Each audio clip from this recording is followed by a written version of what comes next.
বগুড়া উপজেলা বিএনপি নেতৃবৃন্দ ও অঙ্গ সহযোগী সংগঠনের নেতৃবৃন্দ অনেকে এখানে উপস্থিত হয়েছেন। উপস্থিত এলাকাবাসী মুরব্বিয়ান, আসসালামু আলাইকুম। আপনারা ইতিমধ্যে অবগত আছেন 2013 সালের যে বিস্ফোরক মামলা, তারা দুইজন আসামি হয়েছিলেন। একজন হলো হাবিবুর রহমান, আরেকজন হলো ইদ্রিস আলী। আমাদের ইদ্রিস আলী ইতিমধ্যে মৃত্যুবরণ করেছেন। তার বিদায়ী আত্মার প্রতি আমরা মাগফিরাত কামনা করি।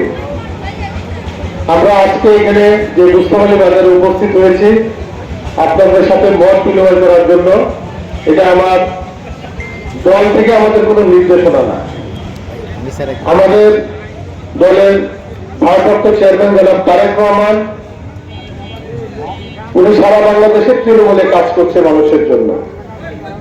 আমরা তারই একজন কর্মী হিসেবে, তারই একজন প্রতিনিধি হিসেবে, যেহেতু আমরা হালুয়াঘাট বগুড়া উপজেলায় রাজনীতি করি, আমরা সাধারণ মানুষের কাছে যাচ্ছি, সাধারণ মানুষের কাছে ওনার বার্তা পৌঁছাচ্ছি।